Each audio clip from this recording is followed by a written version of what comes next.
خوب بهتون نشون بدم. نهایت لوازم‌آرایشی رفیقم. من اسمش رو نمی‌دونم، خودتون فکر کنید. بگم این خط لبه، این خط چشمم، این مداد ابروه، این فهمیدم، این ریمه اونم ریمه دیگه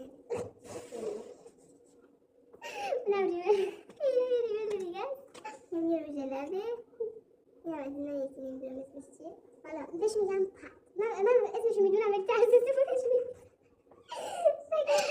از این ورژن استفاده میکرده، نام استفاده کرده میشه سالم از این ورژن استفاده میکرده. علامه پیشه من گفتم از اینجا استفاده کنیم.